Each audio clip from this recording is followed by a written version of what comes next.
Hello and welcome to episode 164 of Aviadev Insight Africa, the podcast offering a window to the world of African aviation with your host, John Howell, CEO and founder of Aviadev Africa.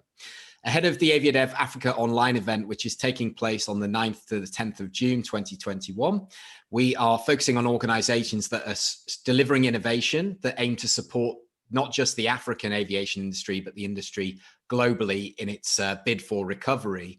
And today is no exception. Today, I am joined by the Ink Aviation team, specifically Shawn Richards, who is the CEO and founder of Ink Aviation. Ink Aviation work with airlines, airports, and ground handlers to improve passenger experience. And in the current environment, this experience is, as we all know, evolving rapidly. And we're going to discuss that today. We're going to look at some of the challenges that carriers face in terms of implementing new technology, how they can finance these in such difficult times, and also we'll have a look at the prospects of the health passports and travel passports and how that could operate in a market such as Africa. So welcome to the podcast, Shawn. Thank you very much. Thanks for having me on. Great. Well, give us an introduction to Ink, because you're new to the podcast, and to many of our listeners, I'm sure they haven't heard about Ink. So tell us a little bit about your core offerings and obviously what Ink sets out to do. Yeah, well, following your good introduction, that kind of summarizes it in a nutshell. What we try to do is commoditize, I would say, fairly advanced technology, so make it affordable, achievable, a practical part of the passenger journey. We focus on passengers, really. We are diversifying a bit more out into other verticals such as health. It's one of the necessities of the pandemic. It makes you kind of look outside of your comfort zone. So we've definitely built up some expertise and some good partnerships there. But I would say our core offering is always around the passenger journey, trying to make that smooth, trying to make it easy. And it's a constant learning experience. Even today, we've picked up on new requirements in terms of processing large numbers of documents in a short period of time. We were aware of this before, but we're seeing it's becoming a real pain point. So we pivot often. We pivot, I would say, quite well. It's just one of the unique things we do. And we just help carriers and airports just work better. Yeah, I think exactly what you said. You know, the passenger journey is actually getting more complex, but your job is to try and simplify it, and that's the thing that we're trying to work with here in terms of the solutions that are needed for the markets that exist right now, and the added complexity when it comes to the health the sort of certifications and everything else that you require.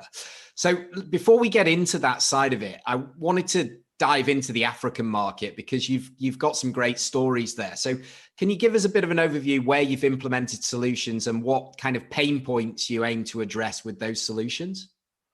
Yeah, I think our first encounter with the African market was really with Malabo Airport for Menzies Aviation many years ago.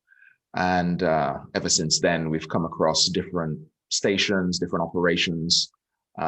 We did some proof of concept work in Tanzania a few years ago. And that gave us like a good grounding in understanding some of the challenges in terms of investment, in terms of the number of people that need to be processed within a very low price per passenger. So, of course, the traveling volume is there. It could always get much higher. And I think it will see a very good rebound after the market starts recovering. But yeah, we have also done some work with Fly Safair, who is a customer of Sabre Radix, a very close partner of ours. So we provide the Radix Go solution for them. And we've recently picked up the customer Lyft that we're quite excited about because it's one of those forward-looking airlines that's definitely looking outside the box, looking to reinvent and simplify a lot of processes that have just been inherited by the industry. So we find very good traction with those kinds of carriers. We do a fair size operation in Johannesburg, and I don't know how much South African Airways is flying these days, but I think we were doing some maths, and we think that we are probably the busiest departure control system in South Africa at the moment. So we also have West Air. So I think we quite like that market. It's excited us for a long time. We see tremendous potential on the continent. As we were speaking about recently, I think if you look at that as a market, just counting numbers versus the number of countries in Europe or the number of states in the USA, I think Africa does have something to offer, and it definitely does in terms of growth, because that's what should excite investors, not necessarily where you are, but how much you can grow and what you can do. So even the aviation market, it's taken a massive knock. But unlike India, that kind of signaled their intention to invest, Africa isn't quite there yet with that in those investment milestones, but it definitely has that growth potential, and it should excite pretty much everyone. Yeah, you hit the conundrum there, which is even pre-COVID, the aviation market in Africa just wasn't the size that it could be and that it potentially should be. And there isn't really the alternative infrastructure. We talk about this as the great opportunity for Africa, 1.3 billion people. You don't have the railways, you have huge distances, the road network, it's a landlocked continent. So, aviation is the way to connect the cities and connect that huge population, but it's just not quite happened. And bearing that in mind, we know that COVID, in my opinion, I'd like to get your opinion on this, but it's changed the world and the way that we work forever, potentially. We're not going to just revert back. Those who are sitting there waiting for normal to return are probably mistaken. But of course, the African aviation market and the airline market, it was losing money as a whole. There were a couple of exceptions, but as a whole, it was losing money pre-pandemic. So stakeholders, both from an airport and airline side, how and why should they adapt to this new normal? How can they do it? And why should they do it? Well, everybody uses the phrase new normal, but we're just removing the word new from there, and it's just normal now. So normal is going to change. It makes everybody rethink how you are using your resources, because it's very easy to look at an inefficient situation and think you need more resources as a solution, when actually you just need to re-engineer how you use your resources. So airlines have great resources, countries have great resources, and we just have to look at how those are combined. Now, no one player within it can solve all the problems unilaterally. I do think there needs to be greater collaboration between the different parties. But I think it was Ronald Reagan had a saying, something like, you tax industry to death, but you subsidize it to keep it alive, something along those lines, where, I think cross-African travel, I suppose the same thing applies going north to south, really had these massive headwinds in terms of rights of access to airspace, market protection, and so on. And I think it does not cost much. It doesn't cost as much to relook at that. How open is the market? How much collaboration can be done? So when you look at things like even travel bubbles are an opportunity to almost rewrite trade links, right? It's like ad hoc trade links. Now it's tourism links, and it's based on the criteria of health metrics. But it just makes you realize that if you take 50 players, 55 players, and you start looking at what potential trade can exist between, convenient players. So you have to be close to each other, etc. But it doesn't take that much to just change the approach to taxation, change the approach to regulation, and control of the skies and some of the problems that exist if a new carrier wants to go into another market within Africa. Some of it is protectionism to make sure national airlines continue to be healthy. But before COVID, they were not particularly healthy. They were challenged, and they're challenged even more. In fact, I would say it's probably easier to start up a new airline than to carry on one that has existed through the pandemic, because you have to carry a lot of debt with that. So I think looking at what legacy carriers have, they have big fleets, they have maybe they've gotten rid of some staff, but they certainly have had huge pools of staff to call on, and expertise within their airlines to call on. countries have, I would say, good connecting airports. And even though all of the airports might not be in great shape, I think there's a possibility, because of the size of Africa, to just grow new links. And of course, sustainable aviation has a lot to add to it. But I think if you look at the role of air travel in supporting the growth of African economies, there's plenty to be done just by opening the skies, or making new deals to make it as easy to fly across Africa as it is to fly across Europe. And that does not take huge sums of investment. It just takes maybe some recalculation, some rethought of the gain you get from taxing access to the skies, or huge landing fees, or whatever may be in place, versus letting the market grow, letting it bloom, and then taxing it in that sequence, not the other way around. Yeah, absolutely. I mean, there is a concerted effort on an African level at the African Union to implement three particular pillars that are going to improve aviation in Africa. And they are obviously the single African air transport market that you mentioned, the open skies, the African Continental Free Trade Area, which is now in operation as of the 1st of January, 2021, still got ways to go. And then the third thing is free movement of people. If you put those three things together, you have the recipe for success. But unfortunately, the progress is still slow. And in a horrible way, the COVID situation has hit that home, because intra-African trade is just such a small part compared to what intra-European trade or intra-Asian trade, whatever it may be. And this is catalyzing that people now realize they've got to trade with their neighbors. That will help, hopefully, regional connectivity within Africa, and there'll be closer collaborations between those countries. That's the way we look at it.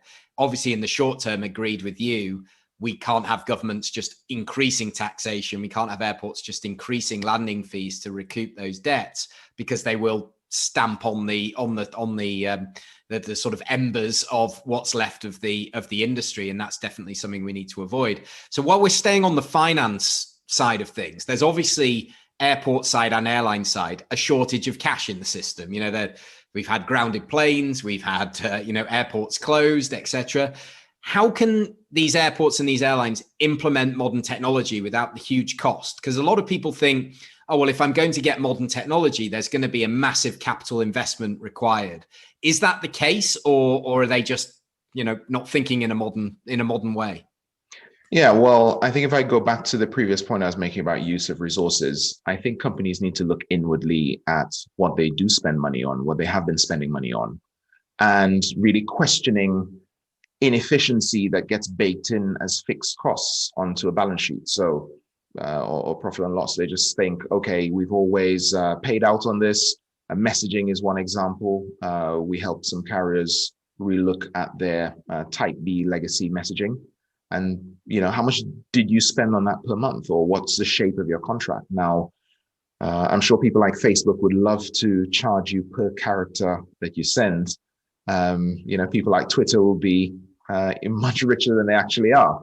It sounds insane to suggest that, or that you pay per character in email that you write, but the industry is underpinned by Type B, which charges exactly on that model. So even if you put in, I don't know, Type X or whatever you may want to call it, it's still the same model. You need to change that model, challenge that model, and then by freeing up cash by increasing efficiency, you then have enough to look at CapEx expenditure. Bringing huge numbers of staff back sometimes is tied to state aid, or just the shape of furlough programs. You can't just get rid of people. But I think instead of just closing your eyes, just bringing everyone back and bringing all that cost back, I think airlines have to look at the process. What did these people do? And not necessarily not hire them again, but don't bring them back to do the same thing if what they were doing was not really adding to the passenger experience. You can't just have people standing around stamping bits of paper and writing things down using inefficient systems and stuff like that. So while we can bring, I would say, system-centric improvements, a lot of improvements can also be made just looking at what you do day to day. And there's more than enough money in that kind of inefficiency to get to invest on new technology. Now, When I used the word commoditizing before, commoditize is kind of like a dirty word when you put it next to innovation. But really, it's about bringing innovation into people's hands. So if you take something like biometrics, for example, we are working very hard to make it something that is mainstream technology. So facial recognition, it has its problems, but these can be tackled. Those problems that exist regarding privacy and stuff like that do exist in other realms also, because how secure is a piece of paper when your name is written on a piece of paper and you throw it in the bin? So there are lots of ways that problems can be tackled to kind of reduce how much you spend in terms of capex to bring them on. And we think that by bringing things like biometrics and making them affordable, they can be part of the core journey. And that really can help bring down the price per passenger handled. So yes, there is some capex there, but we don't treat biometrics as a shiny thing that we have to charge huge premiums for. And there is a little bit of that at the moment, that if the industry is shown this shiny thing, then they will have to pay huge amounts of capex to get it in. And it does not have to be that way. So once you address some of the issues that could come along with this technology, you engineer it in properly. And that's something that I think aviation is quite good at. It can be introduced without massive outlay, especially initial outlay. So it can be rolling outlay, but one of the problems with doing rolling outlay is the nature of the contracts that airlines and airports tend to sign tend to be these like 5-year binding contracts, huge minimum amounts that don't really translate to reality.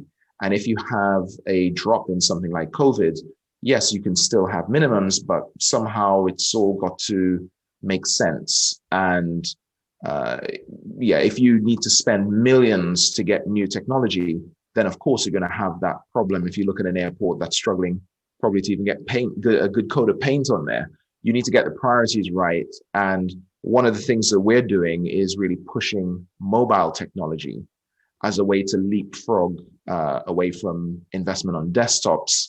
And maybe if someone cannot afford, if an authority or an airline cannot afford the full outlay on biometrics, they can go with mobile. And when we say mobile, we don't just mean mobile apps for passengers, but also for ground handling staff and the airline themselves to handle passengers and get away from those huge fixed costs of queues and other huge fixed costs that really should be left behind the time of COVID. When we're going forward, everyone's on their phone anyway. Probably there's some people on their phone right now, but the main thing is you can use your phone constantly. You can use it to work. And we have airlines that do that. Some of the airlines I mentioned before, some of the other startups we're talking to are primarily interested in Ink because of our ability to run their passenger handling operation entirely on mobile. And that is something that can be a real kind of get out of jail free card for the African market that not just needs to invest, but really invest in a way that saves money. So the capex has to result in a net reduction of the total cost of ownership.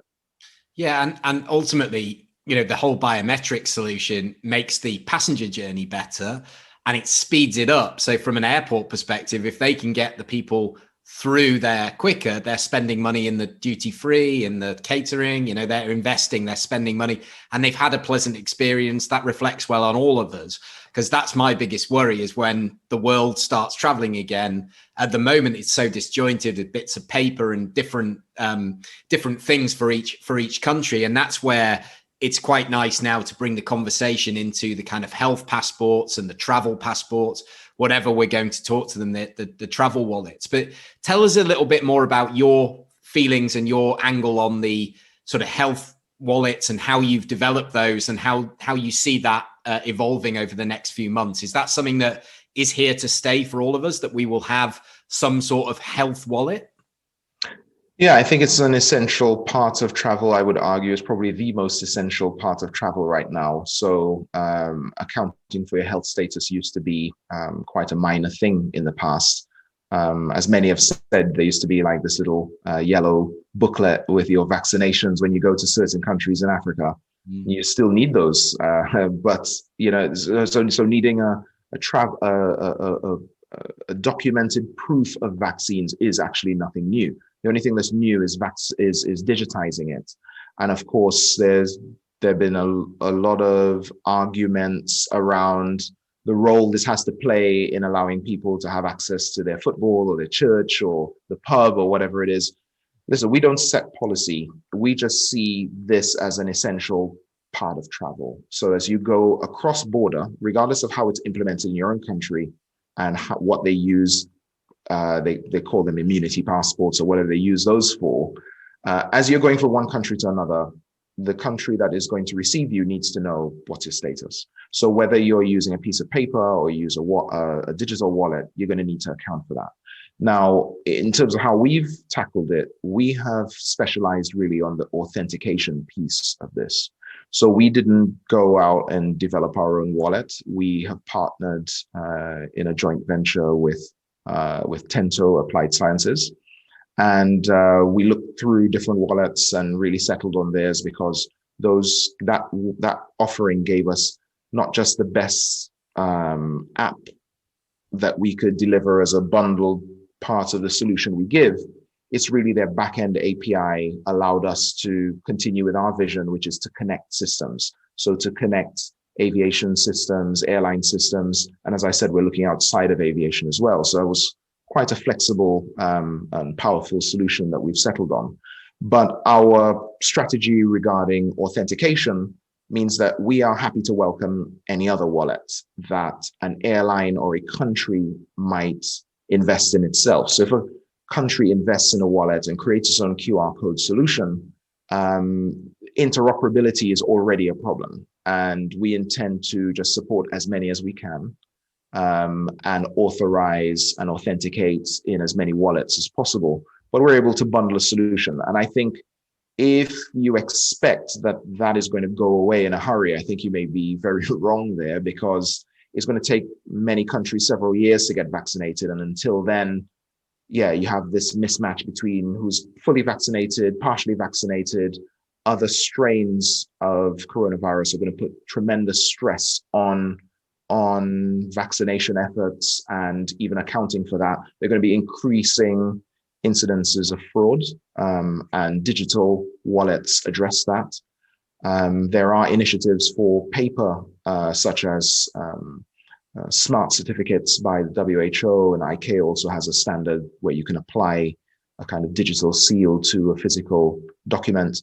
But regardless of what strategy someone pursues, digital wallets are going to be a key thing. Now, what makes it frustrating is that you have to deal with your passport. I remember the good old days, you just have to look for your passport and boarding pass. They're long gone. So you have to make sure you have your proof of test. You have to do your declaration form. You have to do it in the right time. And yeah, the right kind of tests and coordinated for the rest of your family or the people you're traveling with. So it's a pain. And then on the other side, there's a massive pain in terms of validating all this documentation. So border force,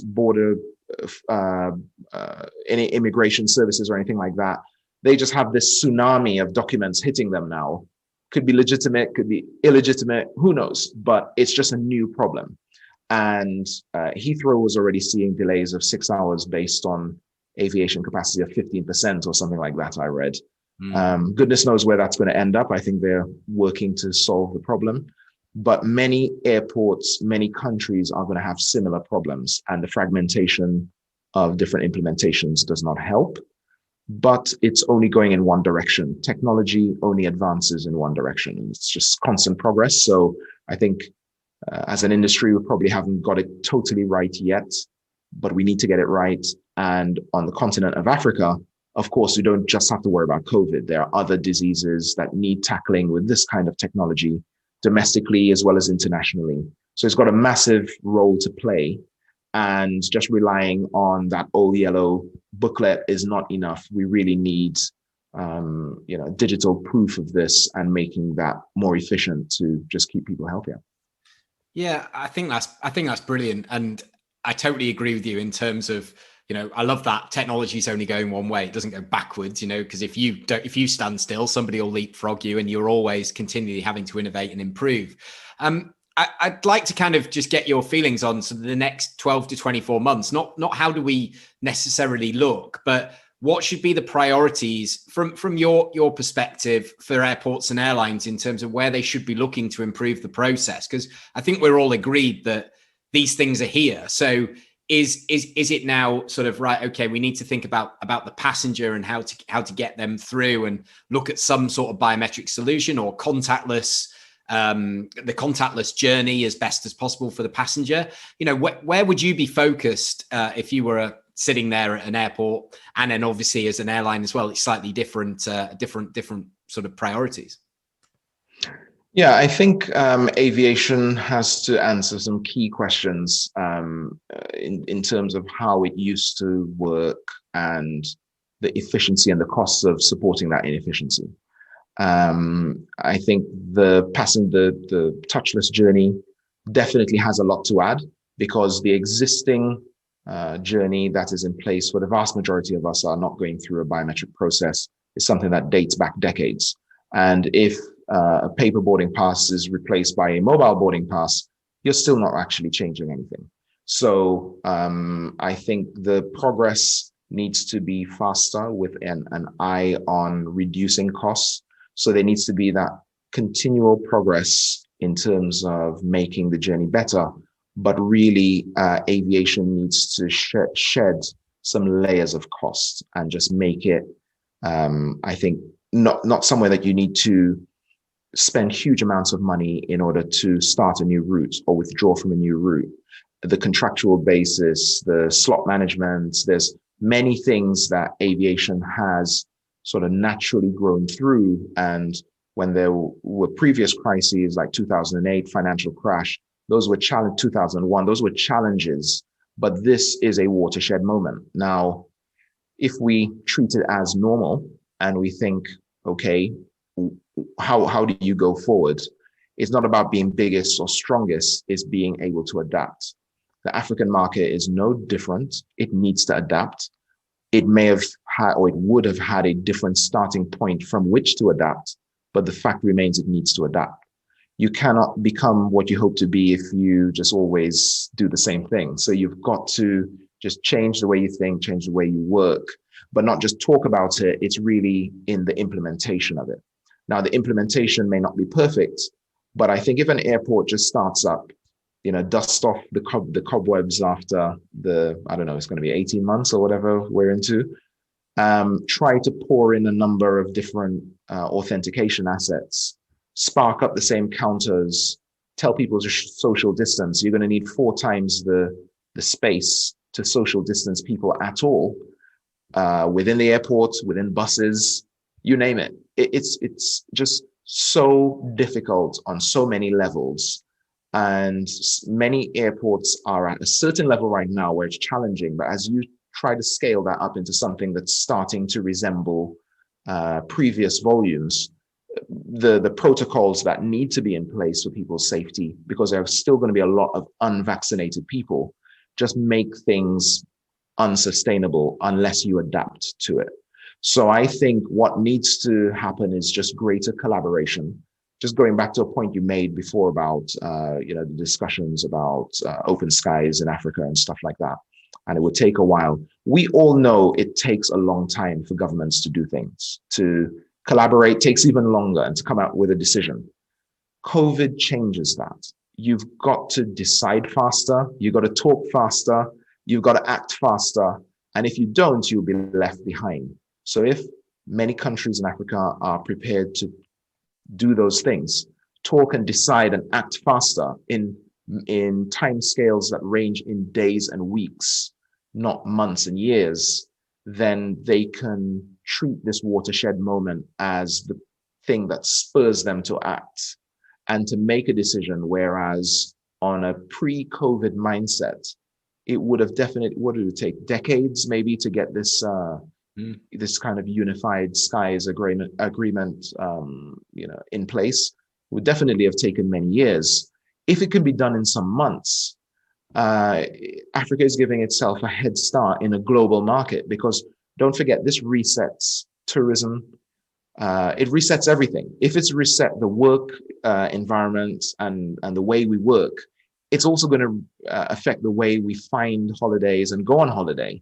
It already is. But then you have the ability now that people spend so much more time online, and online portals are getting so much better at publishing availability and distributing availability and content, stuff like that. People are now aware of different places to go. Pre-COVID, it's like, well, who cares? We just go to the tourism hotspots. But now I think with this shift in mindset, people are prepared to kind of go off the beaten path, look at different countries, look at different experiences, and Africa has a massive amount to gain from that. Now, if regulation and the way it works puts an impediment, a pre-COVID impediment to people getting there, if they spin back up an environment that was previously strangling airlines, so startup airlines, new airlines, more agile airlines couldn't get access to markets, had so many fixed costs before they could even try to make a profit. Losses were being covered by huge subsidies pre-COVID. So if we're kind of going back into that world, then Africa is just going to be where it was, magnified maybe in some negative way. If it thinks instead, let's take this as a way to kind of reset, make it easy, try to make it easier to reach some of these places, try to make it easier for some of these last mile regional airports to interconnect with major hubs.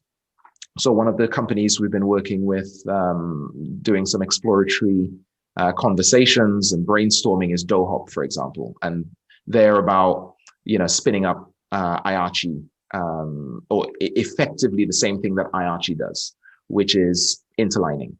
And one of the points I was making when talking with them is that, look, if you look at the market where interline happens and the amount that people spend on interline, imagine how much bigger the market is if you could just spin up an interline like that. So you identify two airlines that want to work together on a particular route.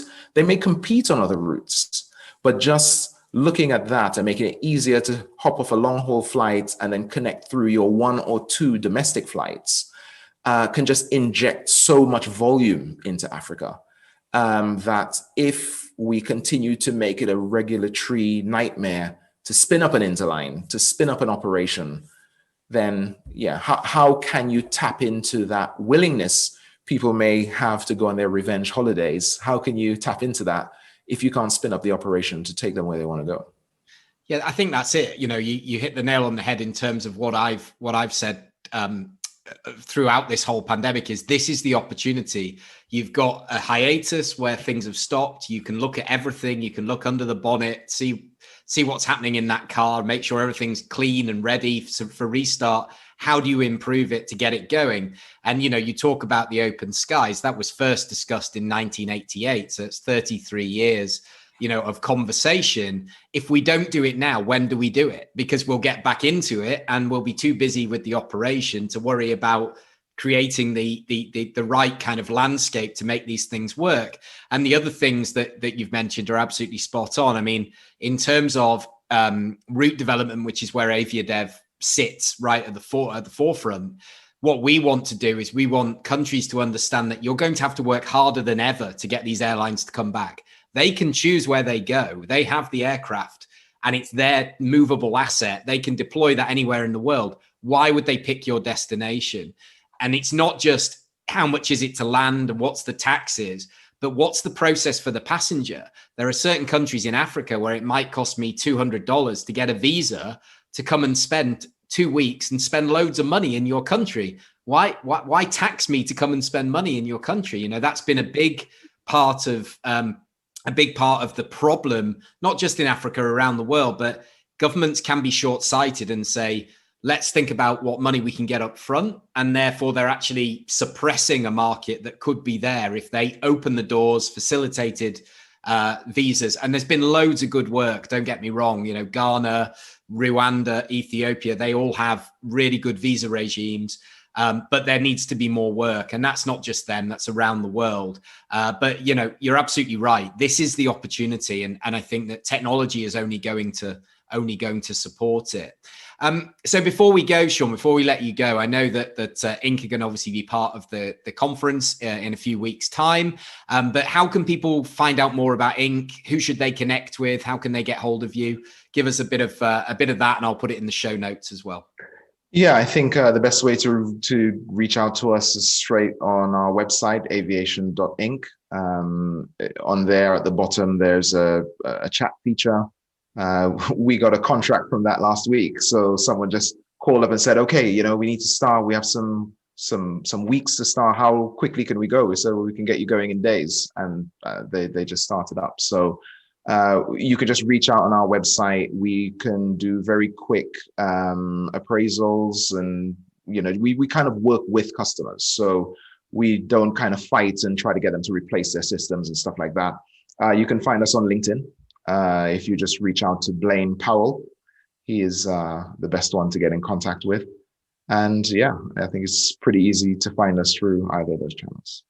Awesome. Well, thank you so much for your time today. And it's fascinating. And I'm sure we'll pick this conversation back up over the coming months, and we'll see whether, not the prophecies, because I don't think it's that. It's more about identifying what trends are coming down the track. And obviously we're very passionate about bringing this innovation into the African market. So as I said, the Ink team will be joining us for AviaDev Africa this June. So if you haven't got your free ticket yet, head over to aviationdevelop.com/Africa. Get yourself registered today. We've still got some more insightful podcasts planned between now and the event. And of course, we won't be going anywhere after that either.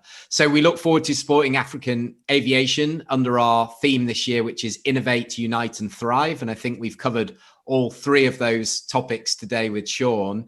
So we look forward to welcoming you back to another podcast soon. If you did enjoy this, please do subscribe, share it with one person in your network you think will benefit, and we'll see you very soon. Thanks for joining us. Thank you.